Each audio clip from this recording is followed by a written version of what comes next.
Hey there, this is Rick. I hope everyone's having a great day. Okay, this is a Nerf gun painting video. Basically, I've been talking about this little project in some of my video logs, but I decided I would make a video in its own right of the actual painting of this Nerf gun. I have to say right from the start, I've never done this before, but if you're watching this under a title of, I don't know, how to paint a Nerf gun or something like that, then it's probably been a success, because obviously if this is a failure, then I'm not going to make this video. So basically what we have here is a Nerf gun. This is called the Stampede, and I'm hoping to turn it into a kind of a futuristic honking great big space gun. And I want to kind of light it up, have some sort of cool lighting in there. I've got some lasers going in it just to kind of make it look even better. And it's basically going to end up as like a wall decoration. You know, some people like samurai swords. I want a honking great big space or fantasy space gun. So that's what I'm going for. So let's get on with it and see what happens, shall we? Right, first things first is I've gone right through it, and I think I've taken all of the screws off. I'm going to take the battery part out, and I'm hoping this is just going to prise apart unless there's any screws that I think I missed a couple of screws there. Let's just get those undone. There we go. Right, screw that.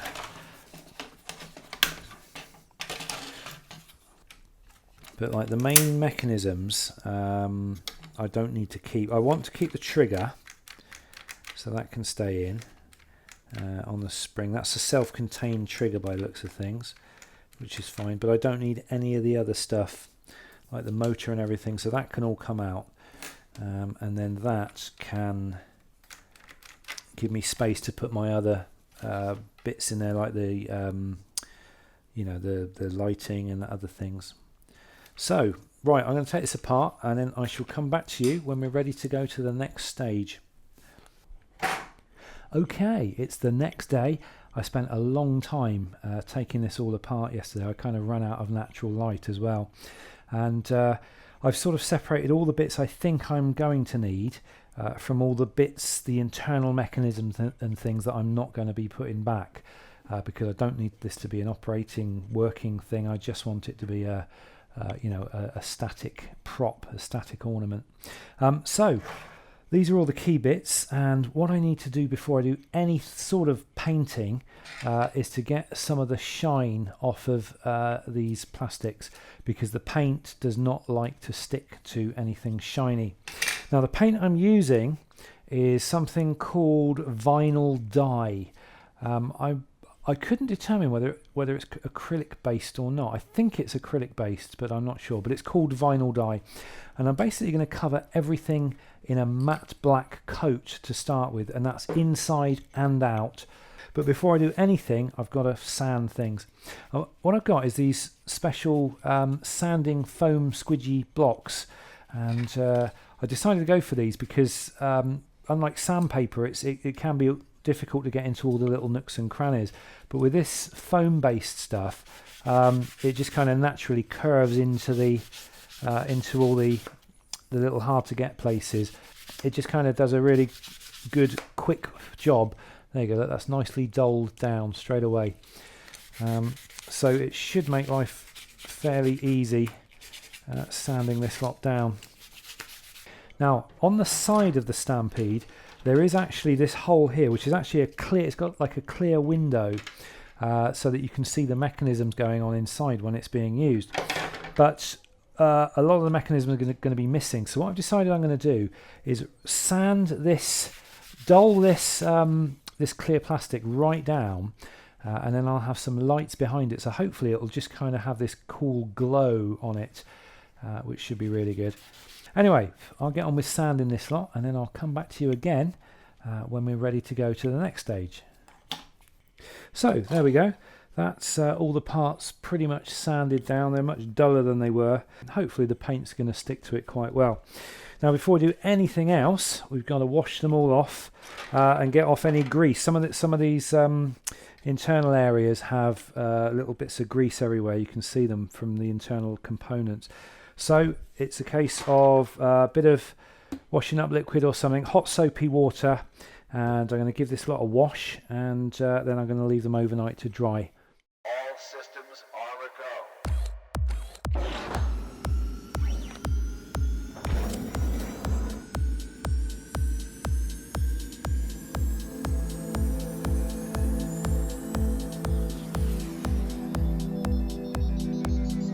Please stand by.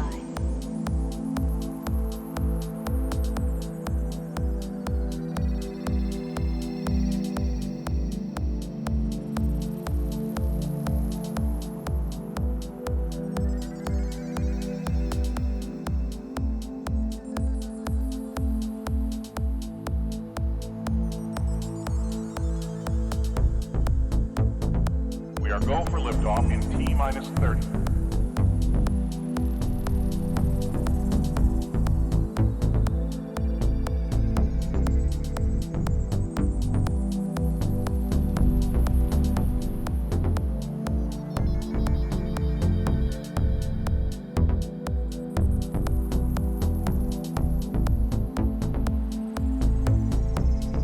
Let the dancing begin. Music.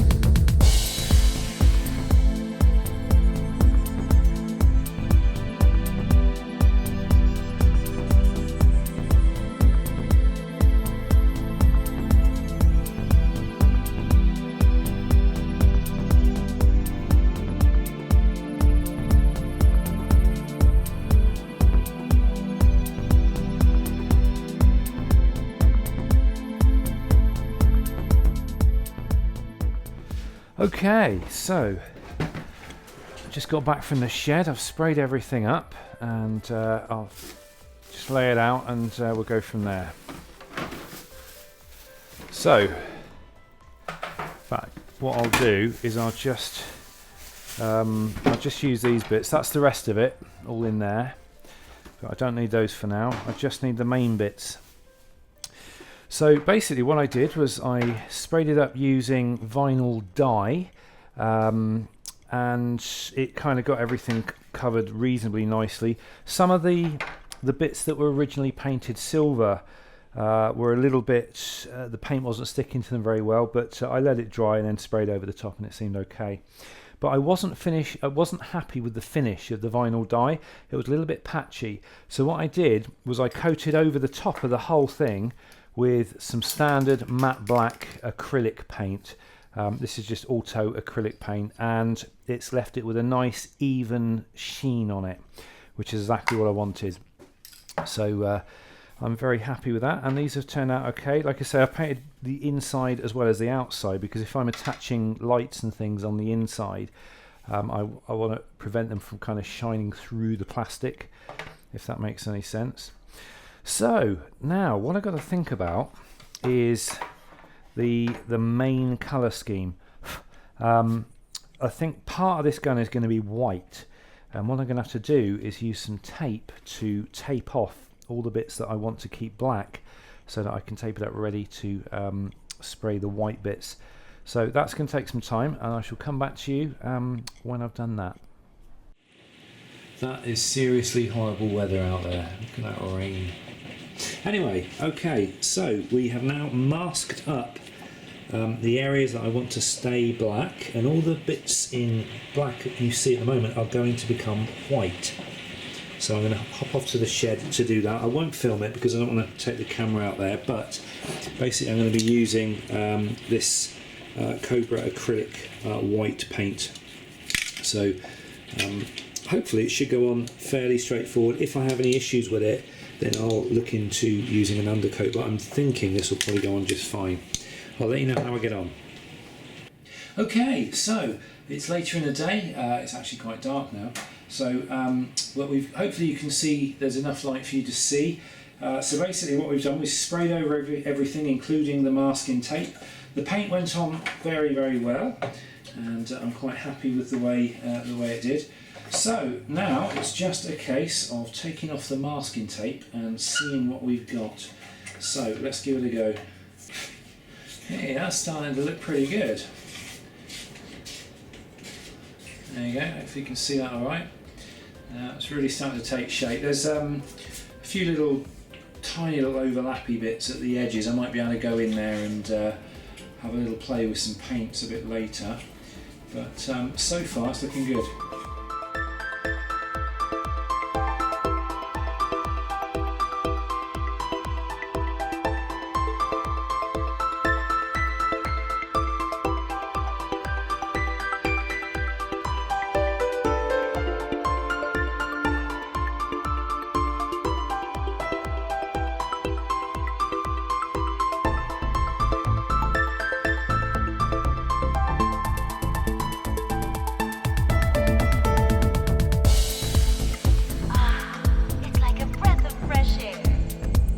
Evidently.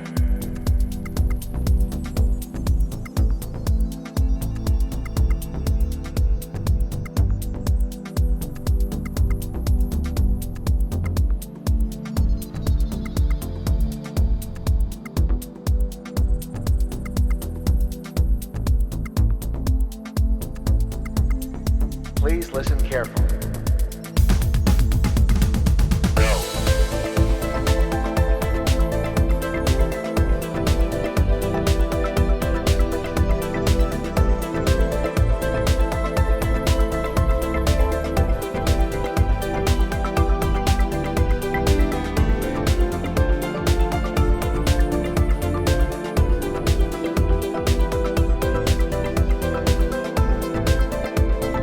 Please listen carefully.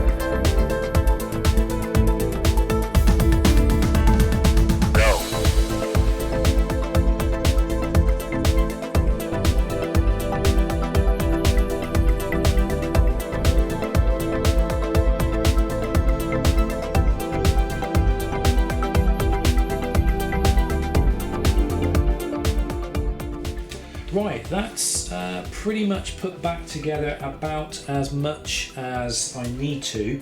The other half is ready just to go straight onto it. But what I've decided, instead of doing any more painting for now, because I've got a feeling I'm going to, this might pick up a few little scratches and scars while I'm doing this work on it. What I'll do is I'll put all the lighting and everything in it now, and then when I'm happy I'll put the two halves together.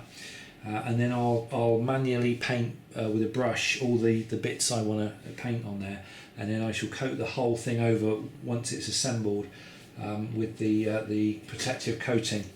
So that's the plan of action. Now what we've got here is some laser diodes, these tiny little things, hopefully you can see them, and you put 3 volts through those and they shoot out a laser beam. And what I'm hoping I can do, I'm not sure whether I can do it yet, but what I'm hoping I can do is when you pull the trigger it will switch on the lasers, rather than having an on-off switch for them. That way they, I can't leave them on, because obviously laser lights are quite dangerous really. You don't want to be looking at them because they can ruin your eyes. So what I've decided I'm going to do, originally I was going to run the whole thing off a 9-volt battery, but I decided I will run the lighting off a 9-volt battery, and because these are 3 volt, I shall run these off their own independent 3-volt circuit. So I'll show you these laser diodes working. Okay, so this is just basically 2 AA batteries in a little holder. Connect the negatives, hopefully, there we go, we've got ourselves a laser. Hopefully you can see that, it's right next to the lens. You should be able to see that as a laser light. I'm not actually going to point it on the lens because that probably won't be good for the camera lens.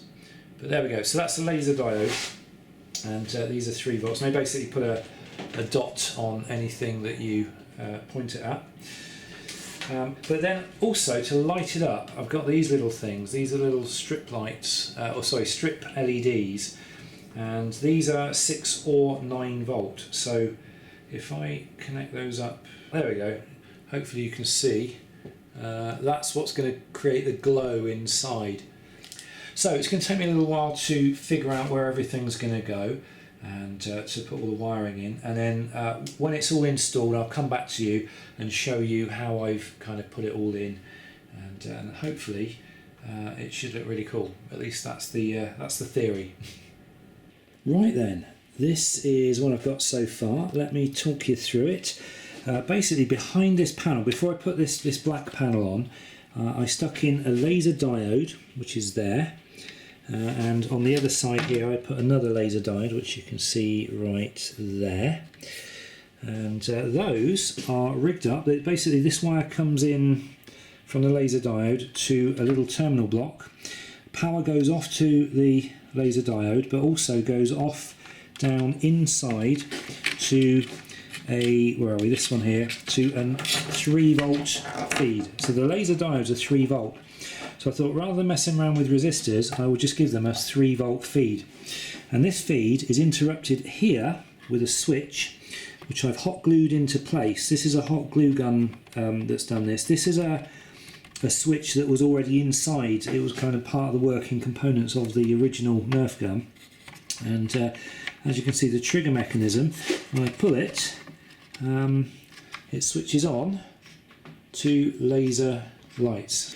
And then secondly, we've got, you can already see them lit up, we've got these red lights here. I've also got 3 red lights here and 3 in this side as well.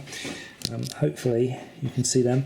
They'll just give off a kind of this reddish glow when the thing's put together. And again, these LEDs are rigged up to another terminal block, which then goes off, as this one goes off to feed these ones. So basically everything's done in parallel, and again the power feed wire goes back into the battery compartment, and the whole thing is run by a PP3. That's just for the LEDs. So the LEDs are on PP3 and the lasers are on 2 AA batteries, which is 3 volts. So there we go, that's what we have so far, and it's starting to look a lot more like a fantasy space gun as opposed to that orange and yellow thing. It's not finished yet, we've still got some more to do. So now we've got to go away and start working on some of the finer details, so I shall film that as I do it coming up right now. Okay, welcome back to my little fantasy art project. And we're inside the house today because it's quite cold outside and the washing machine is running, so you won't be able to hear what I'm saying. Okay, so what I'm going to be doing today is something called dry brushing. And what I'm going to do is basically be bringing this to life. All of this is kind of black. It looks all too new and it looks too sort of plasticky. Now this dry brushing technique will change all that, and it'll start to make it look like it's made of metal. And all you got to do is use some silver paint. I'm using silver metallic paint. I think regular silver paint will probably work as well. And what you need is like a stiff brush. And all you do is you put some paint on the brush, and then you get rid of most of the paint on the brush. So there's virtually nothing on there. So if you've wiped all the paint off, if you run along a surface, it only leaves a tiny amount of the silver. And what you do then is you start going over all of the details and the features and the edges of the black, and what it'll do is it'll make it look like metal. I mean, ultimately what I'm hoping it'll do is it'll make it look like this is made of metal, was black at some point, painted black, and then over time the black has worn away where it's been used. And hopefully it should be quite effective. So I'm going to get on with that, and I'll no doubt film a few close-ups while I'm doing it, and then we'll go from there.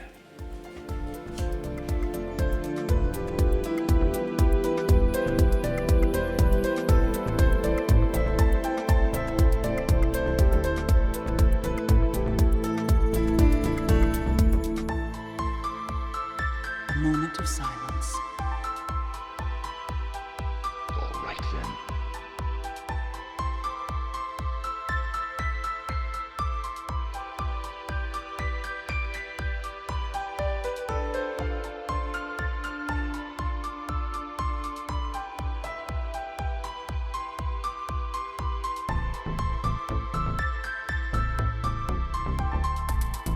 It's a blast from the past. Go.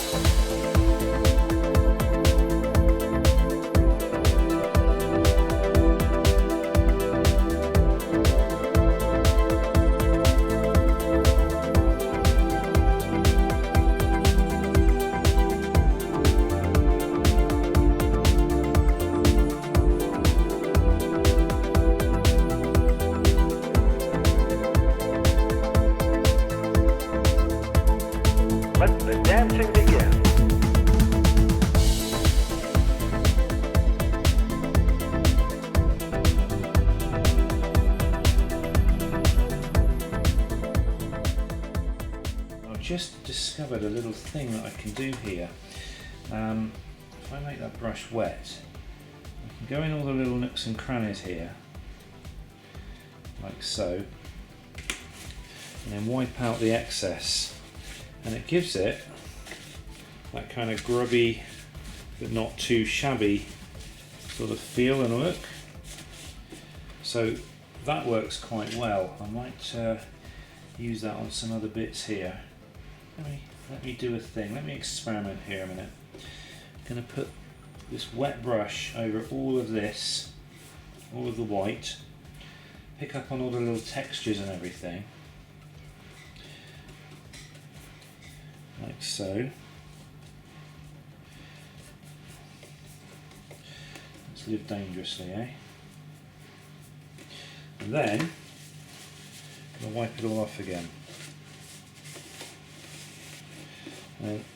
The only stuff remaining will be the little, in the little nooks and crannies where all the kind of the dirt and grime is going to build up.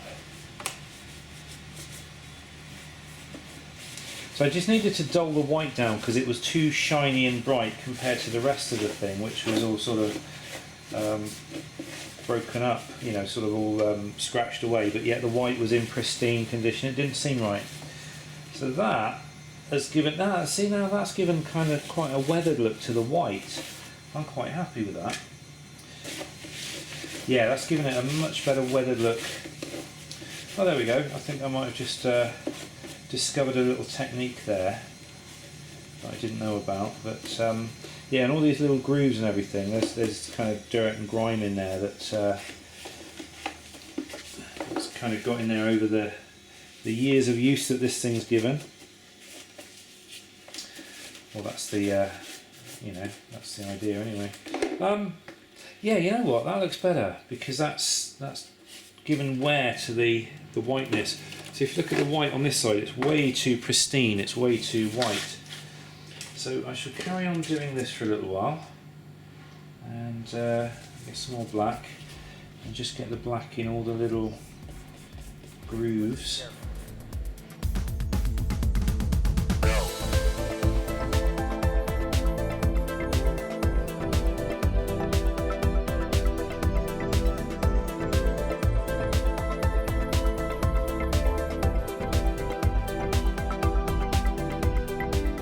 Yeah, that's definitely giving it a dull down, which is what I wanted.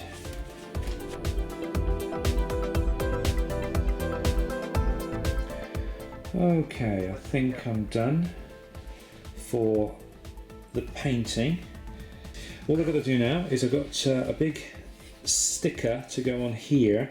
Originally I wanted to put the word Suros on it, which is a Destiny based weapon system, but in order to do that, I would have, well, I couldn't find any stickers in the font I wanted to start with, but also Surus has this signature red stripe that goes across the thing. So for now I'm going to go for an N7 sticker, which I believe is from Mass Effect, the game, which I've never played actually, but I've seen these done with the N7 sticker and they look pretty awesome. So I'm going to do that next. Right, this is going to be my attempt to put this sticker on. Now, what I've done is this paper is decal transfer paper, and what you do is you print your own decals on a printer, and then you spray it over with acrylic clear coat. And so what I've done is I've done exactly that. The acrylic has basically dried overnight, and I'm going to soak this in some warm water and hopefully it's going to work. We'll find out in a second. So just soak it in some lukewarm water for a little while until it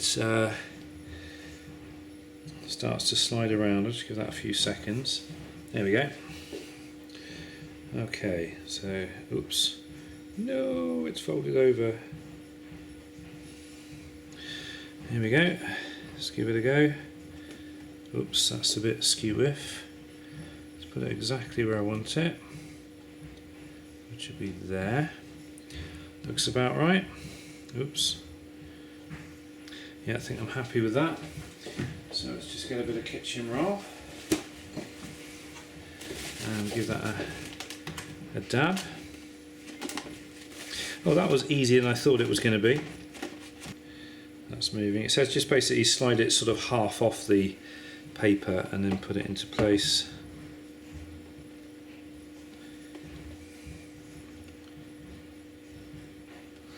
There we go. I think that's what we want. So that's job done. I'm going to thoroughly dry that out, and then all I've got to do is put a layer of clear coat over the whole thing. I shall do it, I'll probably stand it up like that and then just do the whole lot in one go, and then I think I'm going to call that done.